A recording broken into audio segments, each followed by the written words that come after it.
Good evening. Welcome to the New York Society Library. We're delighted to have you here. I am Sarah Holliday, head of events, and it's my pleasure to welcome you to the second of three important discussions about the intersections of art and activism in the time we're now in, the Anthropocene age.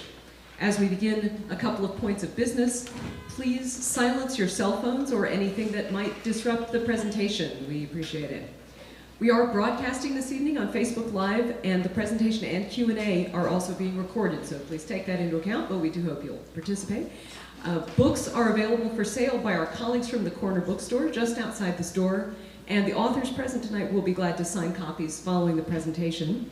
We do have snacks in the back of the room. I hope you've already spotted that, and we hope you'll stay a bit and discuss what you hear tonight. A few words about our panelists. Zaria Forman is a Brooklyn artist whose work focuses on natural environments and issues of climate change. She studied at Skidmore College and the Studio Art Centers International in Florence. Her art has been published in the New York Times, T Magazine, National Geographic, Huffington Post, and Smithsonian Magazine. She has also been featured on CNN and in the Wall Street Journal. Zaria exhibited in Banksy's Dismaland, delivered a TED Talk now featured on TED.com, and traveled aboard the National Geographic Explorer as an artist in residence for 4 weeks into Antarctica. It is pretty cool.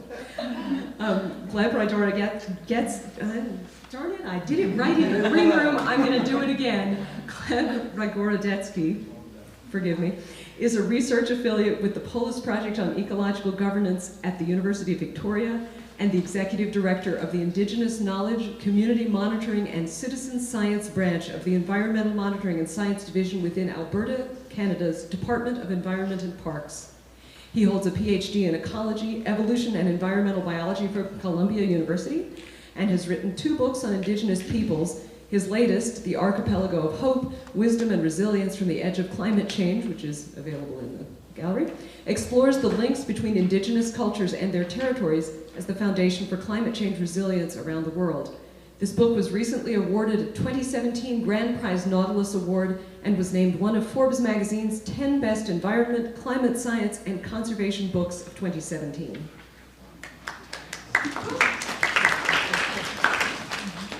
Jeff VanderMeer is the New York Times best-selling author of the Southern Reach trilogy. Its first volume, Annihilation, won the Nebula and Shirley Jackson Awards and has been translated into 35 languages and into a recent major movie from Paramount Pictures. Mr. VanderMeer's nonfiction has appeared in the New York Times, the Los Angeles Times, the Atlantic, Slate, Salon, and the Washington Post. He has co-edited several iconic anthologies with his wife, Hugo Award-winning editor Anne VanderMeer. Other titles include Wonder Book, the world's first fully illustrated creative writing guide. He served as the 2016-2017 Trias Writer in Residence at Hobart and William Smith Colleges. He has spoken at the Guggenheim, the Library of Congress, and the Arthur C. Clarke Center for the Human Imagination. For his engagement with ecological issues, The New Yorker calls him the Weird Thoreau. Victoria Tauli-Corpuz was going to be our 4th panelist, but something urgent came up for her at the UN. And we can't really argue with that, so we're sorry to miss her this evening, but I'm sure we'll have an equally rich conversation. Amy Brady is our moderator this evening. She's the deputy publisher of Guernica magazine and the senior editor of the Chicago Review of Books, where she writes about art, culture, and the environment. Enjoy the presentation.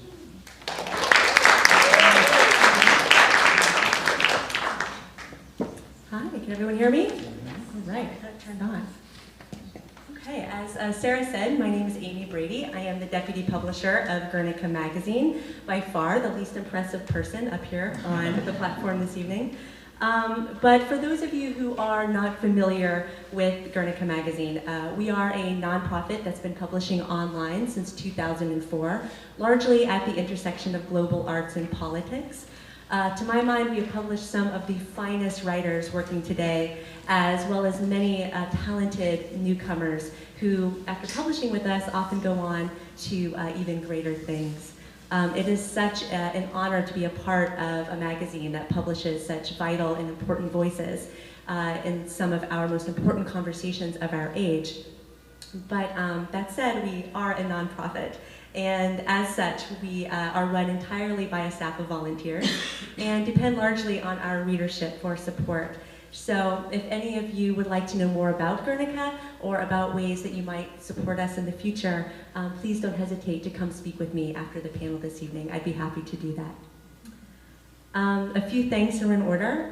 First, I would like to thank the New York Society Library for co-sponsoring this panel series and for having us in this absolutely stunning room. Thank you to Orion Magazine for also making this event possible. And of course, thanks to all of you for being here this evening. It's wonderful to be in a room of so many like-minded individuals. And then last but not least, of course, I'd like to extend my gratitude to our wonderful panelists up here this evening. You guys are such important voices in this conversation of art, activism, and climate change. And so we really appreciate you taking the time to be here. Thank you. So I'd like to start this evening by essentially beginning at the beginning and asking you all the question that I've been asking of all of our panelists a part of this series. And that's, what first drew you to the topic of climate change? And what compels you to keep addressing the issue in your work? Glenn, can we start with you? Good evening, everybody. Thanks for coming. Thanks for having me here. As you heard, I'm a conservation biologist by training. Part of my interest in conservation biology and environmental issues was because I grew up in a small community where I was surrounded by people who knew quite a few things about the land that that community was on. And through my career, I was looking for opportunities to deepen that connection with the land. And part of my career path took me to Northwest Territories in Canada, where I worked for an Indigenous organization. It was mid-90s. And at that time, that particular Indigenous group's been talking about climate change and the impacts that they've been observing for decades. And I guess that was my introduction to the realities of climate change, what it means for communities, what it means for their livelihoods. And I tried to deepen my own understanding of the subject and continue to work with communities on these issues ever since.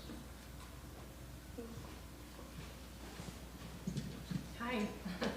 Thank you, Amy, and thank you all for coming.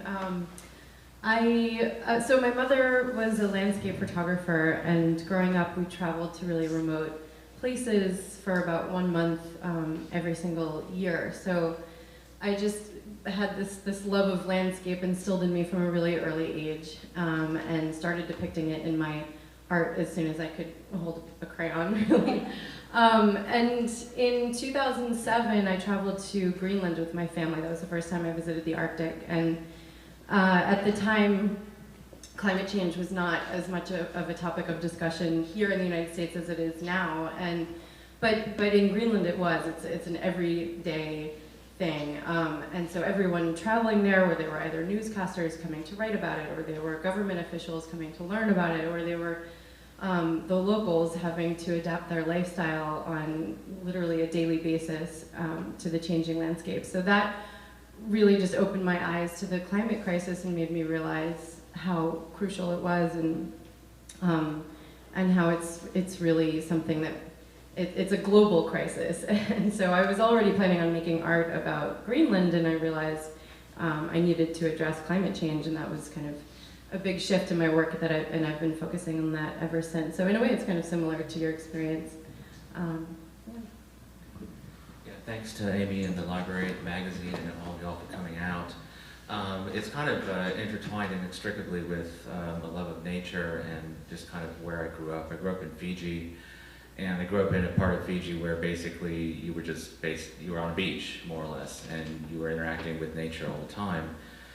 And that's what I knew.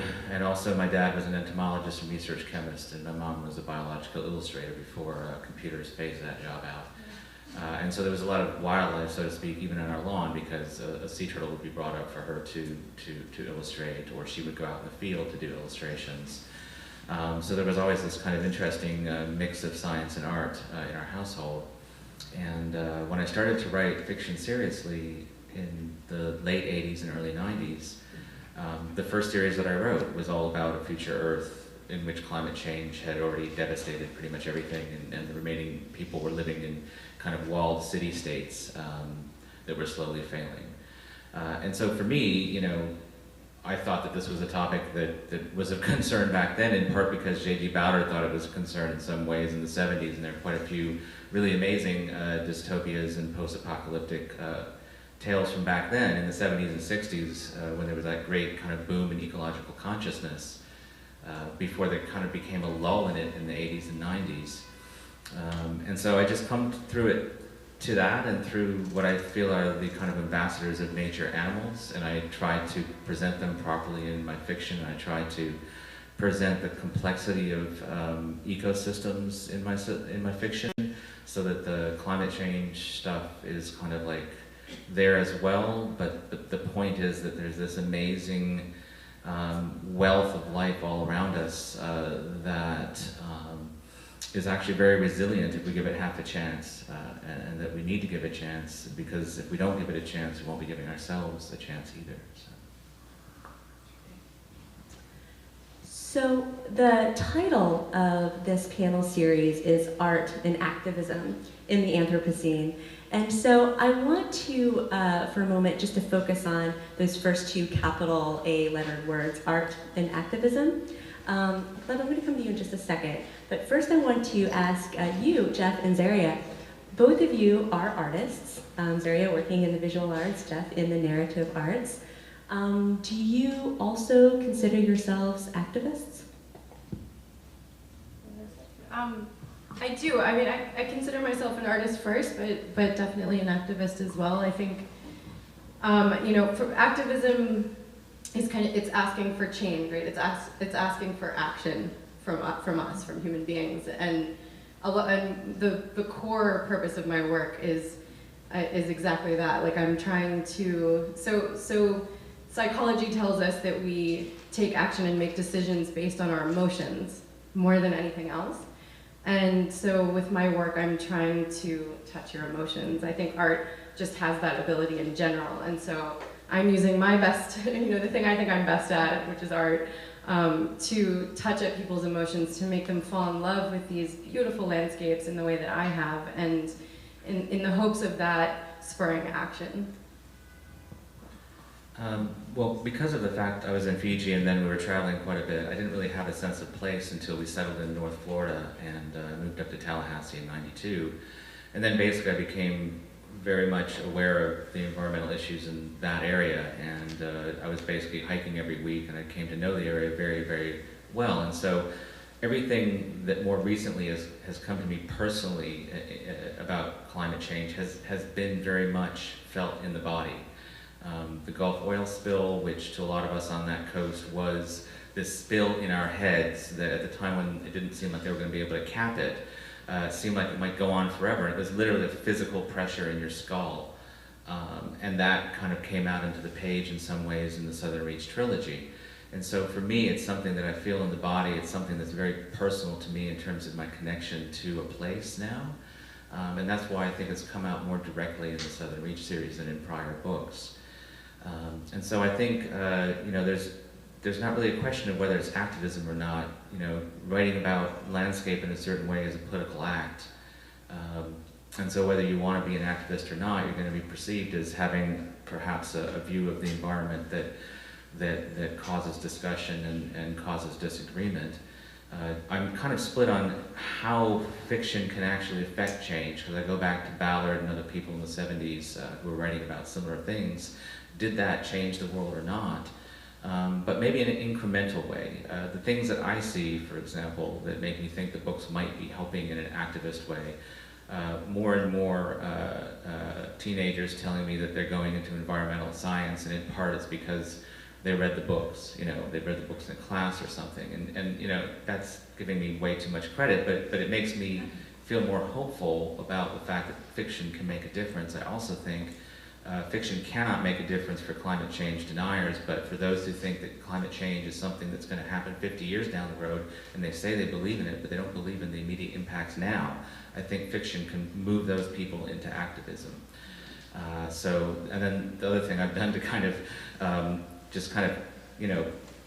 feel like I'm doing something is a percentage of all royalties from the Southern Reach go directly to environmental charities, and the ones with the least bureaucratic overhead, and the ones that are doing local projects that make sense for local people. So. That's amazing. Thank you for doing that. For Gleb, I want to kind of turn my question about art and activism on its head, because I did see your book, Archipelago of Hope, as a form of activism. But I can only imagine how difficult it must be to continue to have the kind of conversations that you've had, not only with the Indigenous people that you went and interviewed for that book, but for people who you are trying to get to better understand their plight.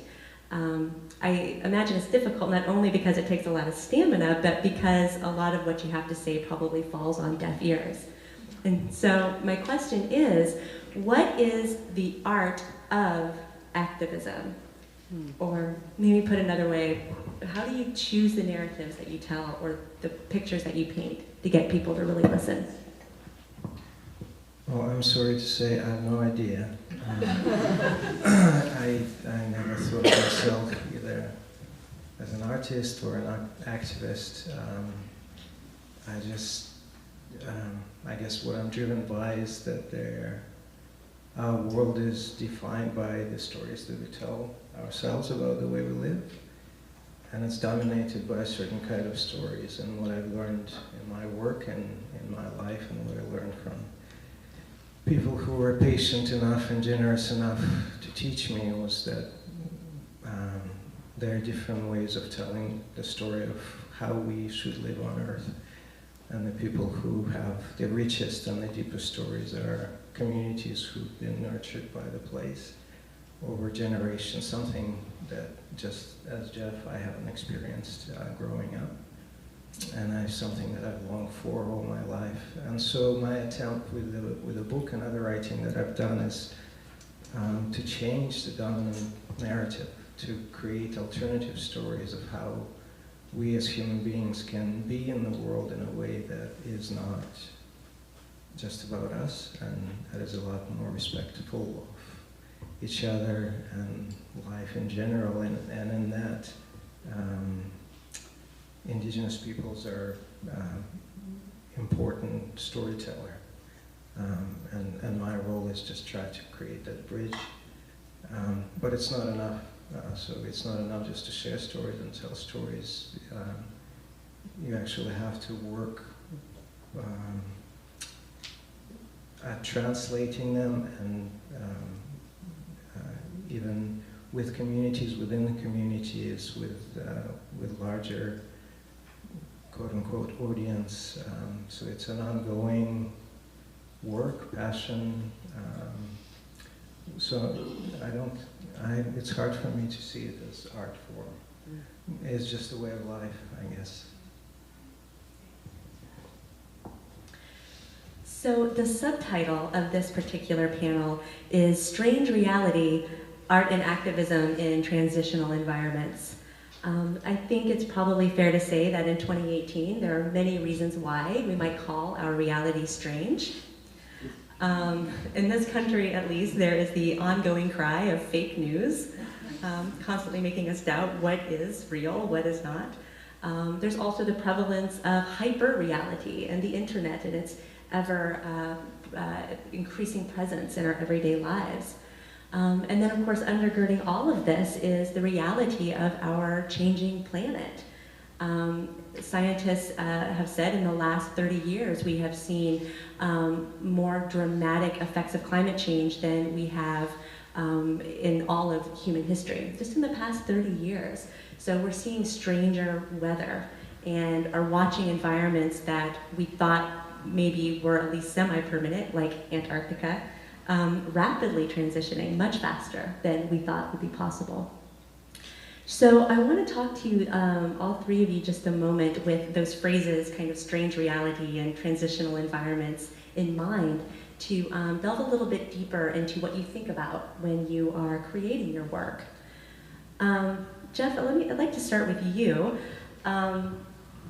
Your work in the Southern Trilogy and in your most recent novel, Born, is, it's often called weird fiction. And I think one of the reasons why it's weird or strange is that the realities that you are depicting are landscapes that are transitioning. They're either by human forces or a force we don't even quite understand. So please tell us, what is it about these spaces of transition that inspire your fiction?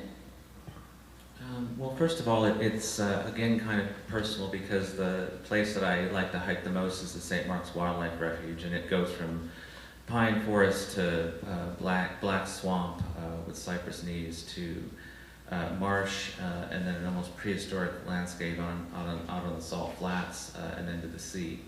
So it's an incredibly unique and diverse environment with a lot of different ecosystems and biospheres, more or less micro ones in conversation with one another. And so it's a very rich environment. It's one that appeals to me too, in the sense that I like to make things visible that are invisible. And the transitional environment that's invisible to us is, for example, the fact that the partition between inside and out in terms of the human body and the world that we move through is not as compartmentalized as you might think. So the weird that you're talking about, to some extent, is showing that, making visible something that might be uncomfortable, the fact that, we have clouds of microbes that follow us everywhere we go, in communication with other clouds of microbes, that we're, living with all these creatures on us at all times that help us function. And so the environment is not really separate from us in the first place in terms of the natural systems of the world. So there's things like that I think about. I think about when you were talking about like social media and the things that are happening today. I think about making things visible that are invisible in terms of our foundational assumptions. Like I have one story I'm working on where, in a future setting where humans live on islands amidst seas of garbage. I know it sounds very delightful, but it might actually be delightful considering the alternatives. There are molecules of air that actually make the sound of birdsong, even though there are no birds anymore. Because it started out as like a propaganda tool by fossil fuel companies, and it's just something now that still exists in the world. And in barren places, you hear the sound of rain where no rain has fallen for a long time. And those are just some of the more obvious examples, but we have this situation today where things are invisible to us that we've lost, that we don't recognize, like density of animal populations. You see a movie like Malik's The New World, and the density of animal populations displayed are those today, not the ones that would have occurred back when the conquistadors first landed in what is now the United States, for example. So it's a kind of propaganda that occurs where we don't realize what it is we've lost because the evidence is not around us, and we don't think enough about how to make it visible. And so that's something that I've been trying to do. And it comes out in an uncanny way sometimes, because hauntings are a very, very useful way to get across this idea, to think about the tropes that go into the uncanny and reapply them to the environmental sphere, so to speak. Zaria, your pastel drawings that you made of the Antarctic landscape are it's absolutely stunning. They're absolutely stunning. And you're going to have some showings in New York City soon, right? Yes. Yeah? Yeah, I have a solo show that's coming up in New York, opening October 25th. Okay. And I'll have a couple pieces of the Children's Museum of Art starting May 10th. Fantastic. Well, good. Well, I can't encourage you all enough to go see it. They're absolutely stunning. So one of the things, though, that I kept wondering when I was looking at them is about you in Antarctica, seeing this continent that is again is changing so very, very rapidly. I'm sure everyone in this room at least probably has heard of, or maybe actually read the New York Times article about the 11-mile crack that appeared in 4 days across Antarctica. It was horrifying. So it's, again, a landscape that is rapidly transitioning. So what is it like as an artist to go to a place where you can see such rapid change and then try to capture that on a kind of static place like a canvas? Good question. For one, I'll start by saying it's hard for me to actually see the change with my own eyes, because I'm not going back to the same places year after year at the exact same time of year necessarily. But I've had the insane opportunity of flying with a NASA mission, and I still don't really believe that actually happened, but it did, over both Greenland and Antarctica, and they do these flight plans that are basically mapping the ice at both poles, and they have been for the last decade. So there actually are certain glaciers, especially actually in more so in Greenland than Antarctica, where they can visually see the changes from year to year just looking out the window at the glaciers. And there's one in particular that I just finished a drawing of called the Jakobshavn Glacier in Greenland. It's one of the fastest moving glaciers in the world, also one of the largest. It's probably the most famous of the largest glaciers in the world, and the pace it was already moving quickly, like just a lot of ice dumps into the Arctic. About 10% of all the icebergs in the entire Arctic come from this one glacier, which is crazy. And the speed at which it's been moving has picked up tremendously in the last 30 years. And the folks at NASA, Icebridge is the mission I flew with, and they told me they can see the difference year to year. And then for me, it's more of a, on these trips, especially on those flights, I'm just trying to take as many pictures as I possibly can through the window and trying to soak it up with my eyes to remember the experience. And it's kind of rapid, and then I get to come home and get into my studio and stretch that moment out into several weeks, sometimes months, as I work on a drawing. I don't know how many of you have seen my work, but it's very real. I'm trying to make it look as realistic as possible. I want to make the viewer feel like they're standing in front of the glacier that I saw. I'm trying to give you the exact experience that I had as much as I can in a piece of art. And so they take time. I'm trying to capture as many details as I possibly can. So it's a wonderful way for me, the process of making the work, to dive back into that moment that's sometimes really quick, whether I'm on a boat on the ground or flying 1,500 feet over the ice. It's a chance for me to really just imbue myself with all the details and re-explore them in their entirety. And I really enjoy that process. And then the other side of it is, especially for the iceberg drawings, but the glaciers too, I see them kind of as portraits. So they're portraits of these things that are so ephemeral. They're changing day to day, week to week, year to year. Quite often by the time I'm finished with the drawing, the actual thing that I drew looks entirely different by the time I'm finished. So that's just, to me, it's a way of documenting these landscapes as they change so rapidly and trying to figure out a way to preserve their beauty in these moments that exist in these places that are so remote from most of our everyday lives. Gleb, in your book, The Archipelago of Hope, you traveled to many different indigenous communities and spoke with indigenous peoples about how their land, after living there for generations and generations, are undergoing lots of transitions because of environmental issues and climate change. One of the more interesting things that I read in the book was your conversation of traditional knowledge, which is the idea that indigenous peoples have this knowledge that's passed on to them generation after generation from living on the same piece of land for many, many years. And one thing that kept coming up in a lot of your conversations with these people was that climate scientists would have a lot to learn if they paid more attention to Indigenous peoples and their traditional knowledge. Can you talk a little bit more about that and what climate scientists would learn? I'll try. So maybe just a couple of thoughts that the world is not static. It's in constant flux. And for generations, people who knew how to see the world actually noticed the change. There are stories from First Nation peoples of Canada. They remember migrating with the trees as the glaciers retreated thousands of years ago. So that's in people's memory.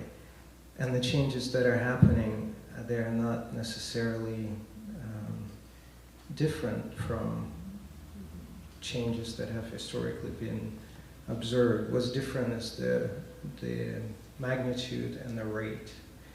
And that's what causing difficulties to communities, because it's happening so fast that it's sometimes hard to adjust. And likewise, the options that are available for them to adapt are also limited, because this system that was a lot more in resonance with the landscape has changed too.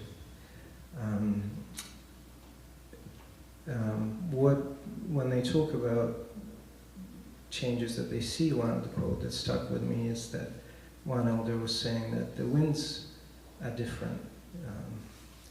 They speak to us, but we don't understand the language.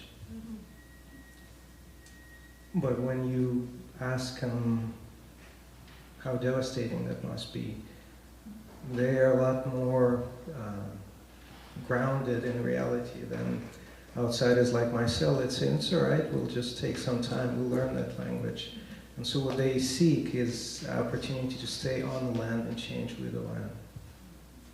When the scientists come in, as some of you or most of you may know, it's a really different way of interacting with the landscape. It's a lot more short-term, really focused, and opportunity to really experience being in the land is very different. And scientists come in with a different epistemology where spiritual is not part of what the land is or what the sea is or what the environment is. And so that's one of the main lessons that I think Indigenous peoples hope that scientific community or activist community or conservation community would learn, that there's a lot more to the world than just numbers and graphs and trends, but it's about relationships. So when the current fad is, yes, we need to use the best available knowledge, which includes traditional knowledge, because people have a history with the landscape. Even in the best case scenario, scientists who are interested in it are more interested in small things, again, numbers, or where can we find the species that hasn't been discovered before, or what have you seen in this place 10 or 20 years. But that's just surface. There's some deeper fundamental issues that need to be understood in order for change for us as humankind to make change that's necessary. And so when Indigenous people talk about it, that's the learning that they're hoping we can embark on. Thanks, Gleb. So one of many reasons why I was so happy to have the three of you up here this evening was because the three of you are engaged with such careful observation of environments, as well as firsthand research, especially in your case, Gleb, of all the world traveling that you've been doing. So my question for the three of you then is, as you make these observations and read more about climate change and engage in more research, what is something that has truly surprised you about what you've learned?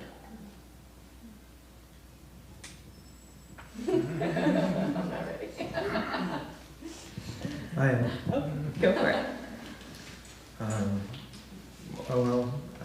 What surprised surprised me is that it's not hopeless. And therefore the title of the book that,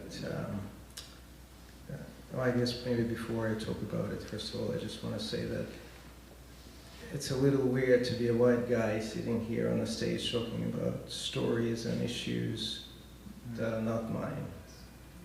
And so I'm always cognizant of the fact that these are stories that were shared with me, and I'm just a conduit. I was given permission to share the stories, and under certain conditions. And I was allowed to share them on the pages of the book. So I have a little discomfort speaking on behalf of, because I'm not. I'm just sharing my experiences, and it was not necessarily a purposeful research that I was conducting. It was part of work that I was doing over a number of years, and powerful stories that came to me that I felt are important for others to understand and to know, and that's what I try to do. And so this message of hope has always been coming up, because when I would come in and realize that, climate change is not a thing, it's just a culmination of many things, manifestation of how we, as a global community, really messed up, and how we think about being on this planet. And communities are facing different challenges from a different worldview, whether economic, environmental, social, whether through development, through government policies, etc. So climate change is just this amplifying layer in everything else that they deal with. And they, as you heard and read and maybe experienced, they deal with a lot. And despite all of that, despite centuries of being downtrodden and deliberate attempts to wipe them out, they're still there, and they still maintain that core set of principles that guide their relationship with each other, within the community, with their ancestors, with other living beings. And they're not hopeless. I mean, they're totally cognizant of all the challenges, but yet they look into the future with hope.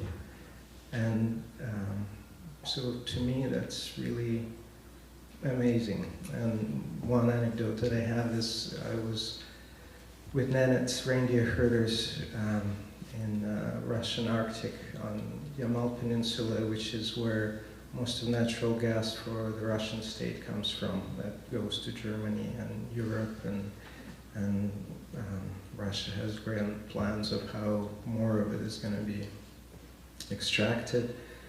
And the development is taking place on traditional migratory routes of Nenets, reindeer herders, and over the last 20 years their migration is around 800 miles, an annual cycle that they've been doing again for millennia, and now they have to navigate through various pipelines and construction sites. And so we were standing in the middle of this jumble of pipes and rigs and trucks and roads, and this old reindeer herder with his sled and 4 reindeer, and he was on the cell phone calling his daughter somewhere in the village. And when I asked him, like, what do you think about your grandchildren? Oh, we'll be fine. 10, 20 years, this guy's gonna leave. Maybe they will clean it all up, maybe they will leave it for us, and we'll turn it into something useful. So that's my lesson from it all. Well, I think for me, one thing that I was surprised by after Annihilation came out was invitations to speak at science departments, because a lot of scientists are looking for new ways of storytelling, new narrative methods, really, either for getting the word out, for communicating their findings. Even as scientists, I think, are more and more seeing that specialization is great, but to really grasp the entirety of what's happening with climate change, we need more scientists who are generalists, in a sense, to grasp the complexity. And so, for example, one thing that came out of that I found quite interesting in terms of interdisciplinary stuff was developing at Hobart and William Smith with a biologist named Megan Brown, a module based on the white deer in upstate New York, which are in this abandoned Navy depot.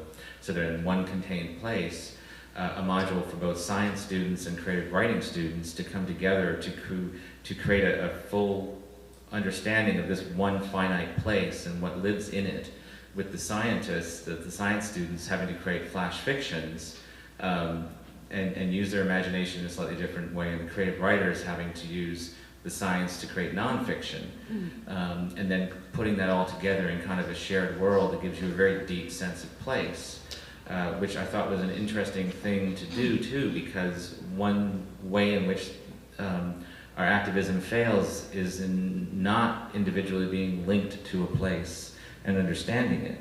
And so I felt like this would give them a taste of what it would mean to have some kind of deep interdisciplinary understanding of that.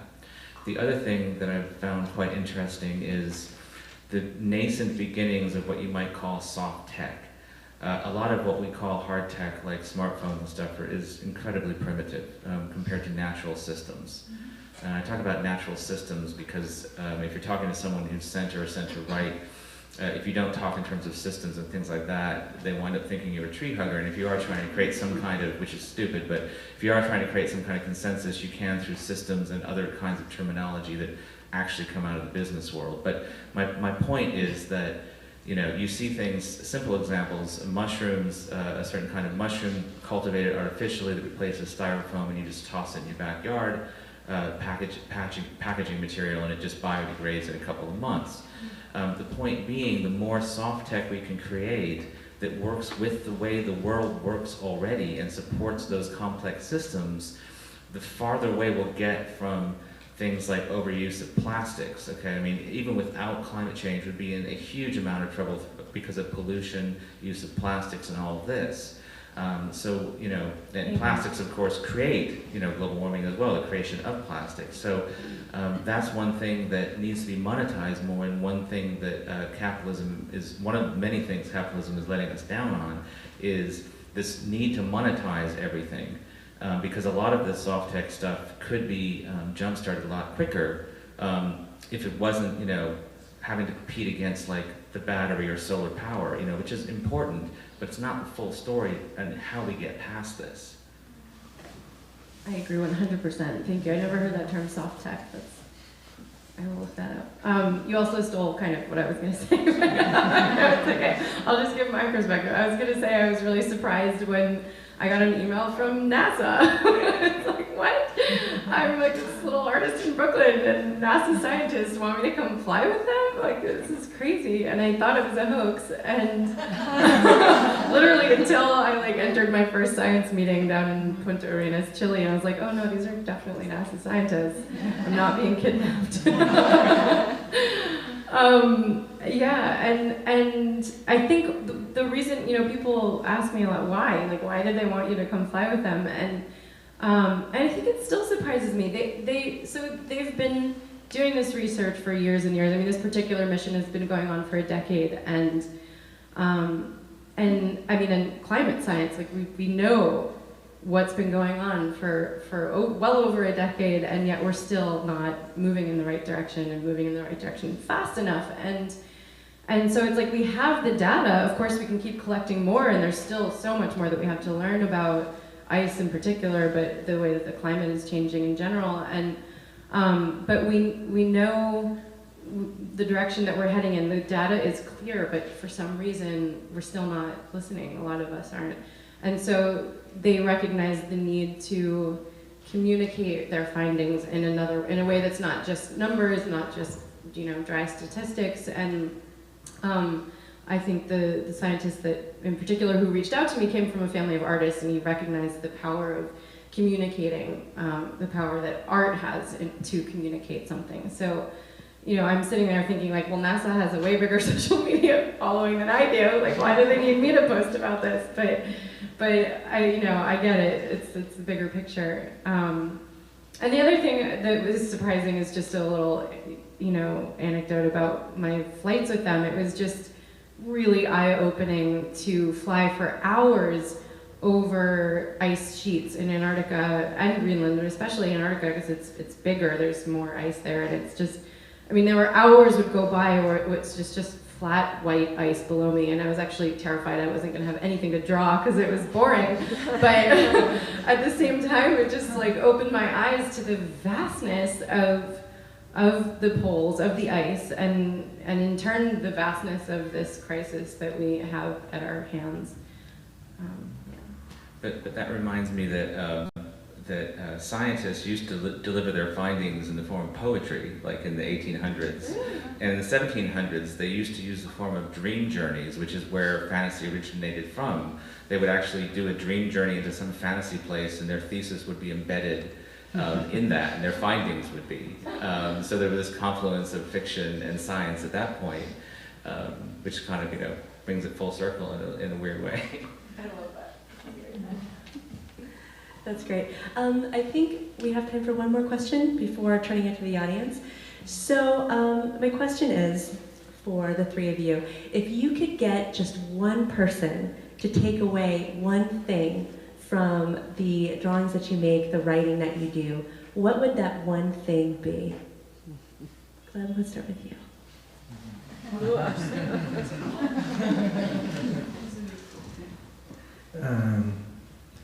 I don't really have great insights myself, so I'll just quote somebody.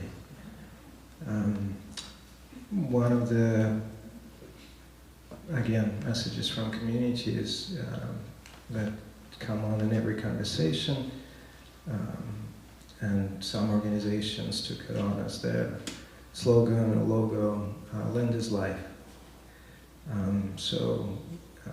I think if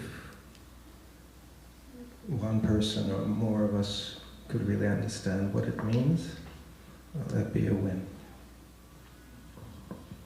What is life? Land is life. I think I want people to experience a connection with these landscapes that are otherwise so far off and not a part of our everyday lives, but that are at the forefront of climate change and play a huge role in how the global climate system is shifting. So I want to provide a connection for people who don't get the opportunity to travel to these faraway places.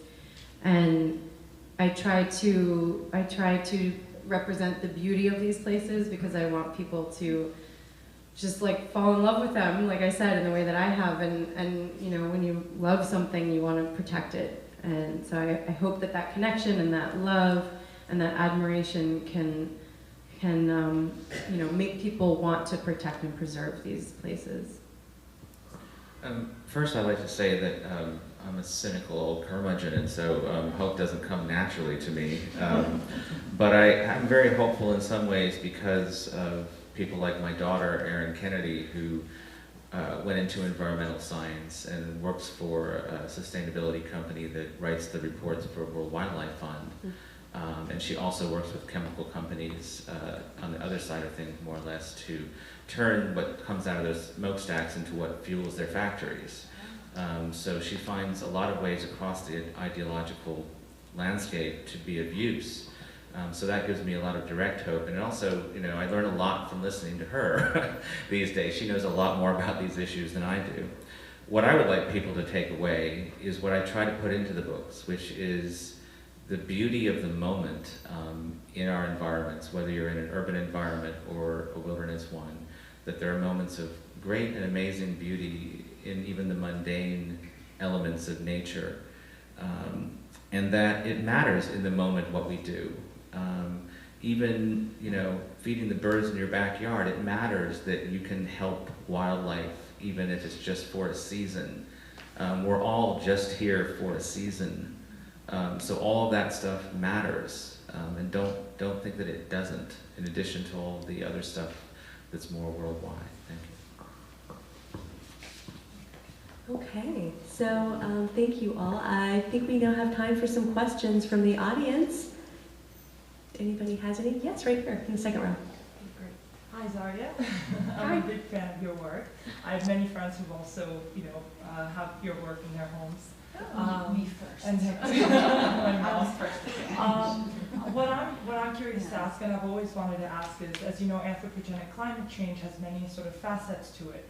And what I find fascinating is that you've started painting and doing your work way long before you've actually visited the Antarctic. So what is it that particularly draws you to, visualize ice and glaciers?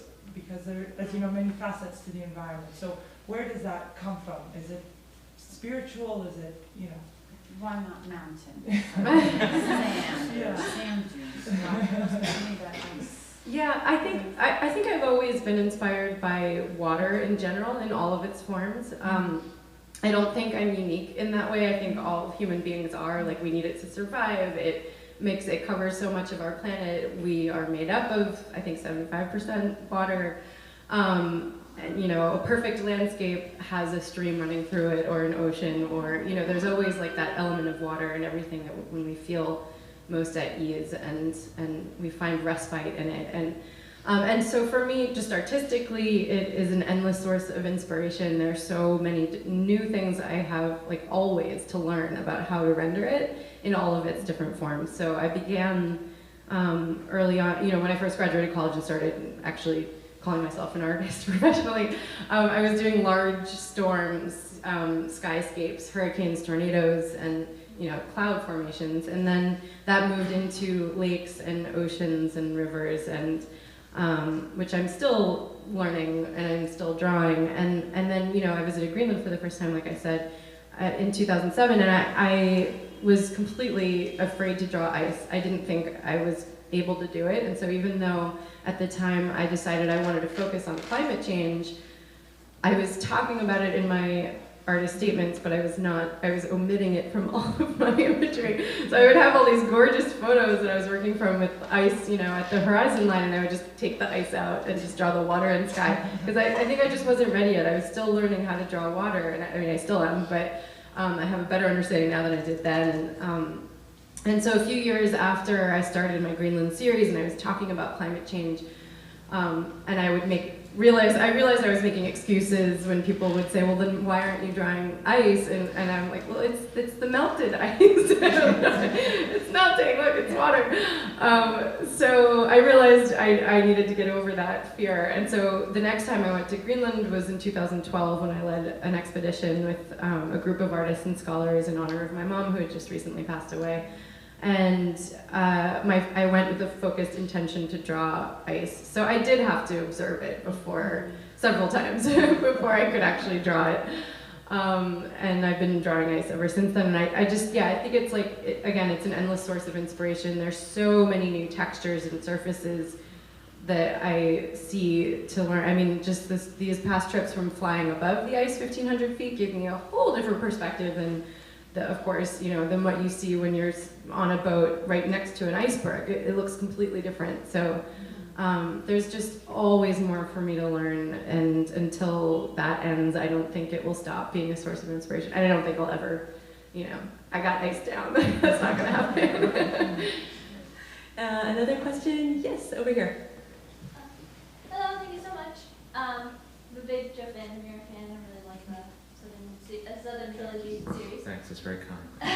But my question is actually about the cities, and we're in New York City right now, and all three of you talked about your inspiration for thinking about and writing about and drawing about climate change is coming from some rural or semi-rural spaces or naturalistic kind of places, I guess. And so I was wondering, how can people like us that are living in the city experience, combat climate change, and thank you. For anyone. Well, I mean, I think it is that incremental thing. I mean, there's an abandoned lot in Annihilation that's full of life. There's a lot of urban wildlife. There's ways to promote that. There's ways to promote cities that are more conscious of even things like shade. Like in Florida, it's really ridiculous because we have outside developers who come in and they build cities, or they build parts of cities that are just all cement with no shade. It makes no sense for the environment. So there's just ways you can, I think there's ways that you can basically foster things in an urban space. I mean, I know it's a different experience. I mean, I was out in Central Park hiking just today, and that still kind of approximated the same feeling, especially in the North Woods. It's good that you have it. It's something that could be, I think, built up a bit more. I think one thing that's really important too, in terms of the animal side of things, is leaving animals alone. You know, letting them live their lives, so to speak. I don't know, it's a good question. I get asked that question in environmental activism classes. Although these classes are also kind of fraught because, you know, because of so many things being, you know, classified as terrorism. You can't really have a discussion about ecological activism in the same way you could in the 70s. But I have dealt with this like in Bourne, which is really about a city trying to recover and the ways that you recover. And part of that is in the broken places, you do build things that are more in the soft tech kind of sphere. And you see this coming even in the idea of skyscrapers that are built of wood. So there's things that you can push for, I think, in terms of reimagining cities to be more like the systems in the natural world. You know, there's no way that we're going to willingly go back to a pastoral age, you know, like some people want on the environmental side, where we live like Neanderthals. That's not going to happen. But we can make more efficient what we do. We don't do as much over here as the Europeans do for their cities in terms of all kinds of things. Even recycling is kind of a joke in places in the US, as opposed to like in Sweden where they burn it and the burning actually fuels other things. So I think really in cities it may just be pushing for better regulations, especially in a context where we have the Trump administration, I use the term administration very loosely, you know, trying to do all these things, and I think they have to be fought at the state and the city level. You know, not just the state level, but the city level, especially in states that are, you know, where some cities are like fortresses against stupidity now, you know. So I don't know if that's a good answer, but that's the best I have right now. Thank you. Can I just add? Sorry. Yes, please. I think it's important to realize that cities are not just a black box, a thing in itself. It depends on what's happening in rural areas. It depends on the woods have food. And the more attention you pay to where that comes from and the quality and how it's produced, the better quality of life you're going to have in the city as well. Thank you for that reminder. Great. Yes, here. I just wanted to say something to sort of answer her question to tie it into what he said. Okay, quickly. He said too. And like she said in the city and what to do and while we have this little forum, it's just, again, going to spiritual, being aware. And when I say being aware, when a lot of people in the city, because of the busyness, we're living in this like state of like zombiness, and going into the Starbucks, you order something, just throw it in the trash, not caring, not being aware, what are you throwing, what are you buying? Example, like even like Starbucks, you get an iced tea in a glass, you go for a refill, they throw it in garbage, they have to give you a new one. Why? Because the law says due to sanitation, the state government, they're not allowed to serve you in the same plastic cup refill, that they have to give you a new one. So why don't we then do something and say, no, I want it in the same cup, and I get angry at the guy, say, why did you throw my good plastic cup away? Because of laws, just things like this, just awareness. Otherwise we could sit here till eternity and talk about things, but it's just one more plastic cup that went in garbage because of the state law, you know, and it all adds up. Yeah, that everyday awareness is so important. So thank you for that reminder. Yeah. Any other questions for our panelists? Yes, over here.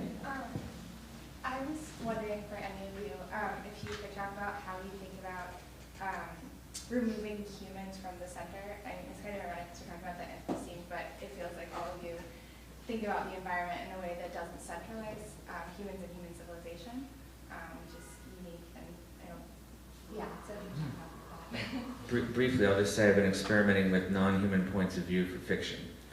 And of course, you can't really do a piece of fiction from a viewpoint of an animal, but you can fudge it. So I have a story called The Strange Bird, where there's some human DNA in the bird. So that kind of gives you license to be able to do it. And it makes you rethink the world in a certain way. I had to rethink the world vertically as opposed to horizontally. I had to rethink other things with regard to narrative that actually changed the narrative, and trying to put people in some approximation of what that means, because I think you can empathize more when you are put in the place of that, of whatever it is that you want someone to empathize with. And so that is what I try to do without the kinds of anthropomorphizing that goes on every day in terms of pop culture myths about animals that are so foundationally wrong. And I would like to see more writers do that, because I see writers research physics all day long, and then they're not willing to do anything about animal behavior science in portraying non-human portrayal things. And it's true, we have to do this. I mean, it started with Copernicus, who basically created cosmic horror, and it hasn't gone far enough. And that doesn't mean people feel threatened by it. It doesn't mean, oh, suddenly, you know, everything about my life, you know, shouldn't actually be something that we do, you know, but people feel threatened by that, even though it's just simply actually good for us, I think. Other questions? Yes, this gentleman in the hat. I have a kind of, maybe I haven't thought about this enough, but it's for Gleb, who's been with communities that have lived sustainably for a really long time and are not living these hugely extractive lifestyles that we are. I wanted to ask whether you thought the Anthropocene was a fair word, given that there's communities on Earth that are living sustainably, that do have knowledge to do that successfully and survive. Yeah, how do you feel about the word Anthropocene, the term Anthropocene? It's a word. But it seems like it has a lot of power these days. A lot of people are orienting their stories around it. Well, I mean, I think it's an objective reflection of the impact that a particular way of being in the world is having on the planet. It's, I come from Soviet Union. It was a dictatorship, but it doesn't mean that every community was run by a dictator. It doesn't mean that the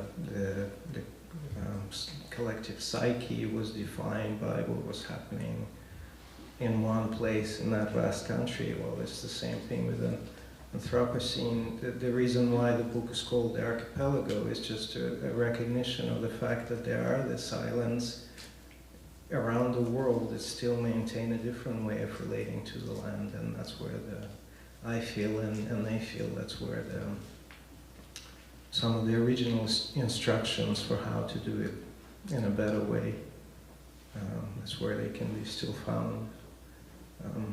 So I think there are different ways of looking at that, at Anthropocene as a term or word. I don't know if that answers your question or not.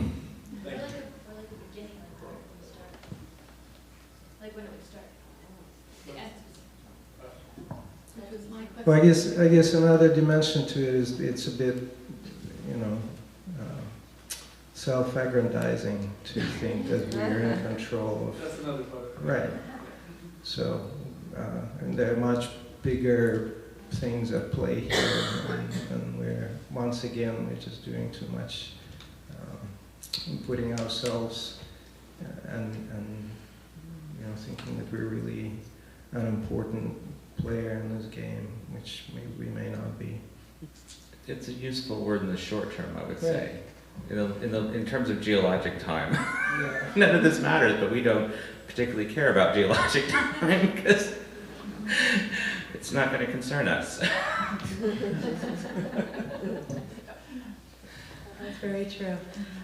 Yes, in the I have classes. a question that actually focuses and hovers around this Anthropocene idea. Because, and for all of you too, the story and the picture of Anthropocene is just emerging. I mean, it is an awareness of it that is beginning to take humans out of the center and to put them somewhere else. And I wonder, from your viewpoint, and also as a reflection, perhaps of your work, who is the protagonist in this story or this painting, and who is the antagonist?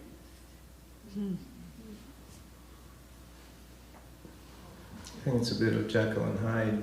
I was just going to say that. I mean, you live with a certain amount of hypocrisy no matter what you do because of the systems that contain you. You know, I mean, we have smartphones that, you know, are dependent on all kinds of labor that you don't want to look at too closely. You know, we every day do something that's harmful because we have no alternative. And we have to soldier on despite that and just accept that there's no way of getting beyond a certain amount of hypocrisy in the short term. The other thing that is interesting is that those who want a radical revolution, the only problem with that is that anywhere you see political instability in the world, the environmental stuff goes out the window first. So we're almost forced into a situation where we have to like compromise between ideologies and find some way to go forward in the short term, or just risk losing the window we have to make a difference for us personally at least. Thank you. Yes, over here in the corner. Hi, thank you for this wonderful panel. The word beauty came up a lot in your conversations, and maybe this is a somewhat perverse question to ask artists, but do you find there's also a limit to the category of beauty as the way we relate to environments? Obviously, it's kind of a comfort zone, at least in the Western tradition of the last 200 years. But do we need to go beyond just beauty? And what are ways in which we might achieve that or promote that? I'll just say that I think we definitely do need to go beyond just beauty. I think a lot of us need to be like scared into action or disgusted into action, and I think it's important to watch the movies that are frightening and look at the paintings that are of the destruction. It's just personally not my role to be that person to bring those images to the public. I'm just a positive person. I grew up that way. It's just like the way I am. So my the way I go about it is to show the beauty and I want people to think positively. And I think it's more hopeful to look at the beautiful things that we might be destroying than to look at the already destroyed things that can potentially make us just sort of freeze up and not want to do anything because it's like it's so bad I don't even know where to begin. It can be paralyzing, I think, but that's not for everyone. I think some people do need to see that destruction in order to and the ugliness in order to take action. There's kind of two things. First, when I talk, there's two different kinds of beauty I'm talking about. One thing is kind of an ecstatic experience I have when I'm hiking that is kind of transferred into the emotions of the text. But the other is that I'm often trying, the reason I'm known for writing weird fiction as opposed to like horror or something else is that in weird fiction, the idea is that you're trying to get across some understanding of the other or something monstrous or that human beings find monstrous by finding the beauty in it. So it's not simply this idea of traditional beauty, it's something disturbing that a character or the prose conveys as actually being quite beautiful if you just look at it from a different direction, which is a way of getting out of our foundational ideas of what beauty is in the first place in the natural world. We don't think of sharks as beautiful, but I do. And that's just one example of kind of the things we put on animals and the environment that aren't actually true about them to some extent. The other thing is defining utopia and dystopia differently, and I would just say that if you write in a post-apocalyptic way or dystopian way, and you can hand your book to someone who's been displaced by climate change, and they say, oh, that sounds pretty nice, then you need to re-examine the bubble that you're living in and what you think of as beautiful, for example. Thank you for that, Jeff. So I am informed that we are unfortunately out of time this evening. So Gleb, Zaria, Jeff, thank you so much for being here this evening.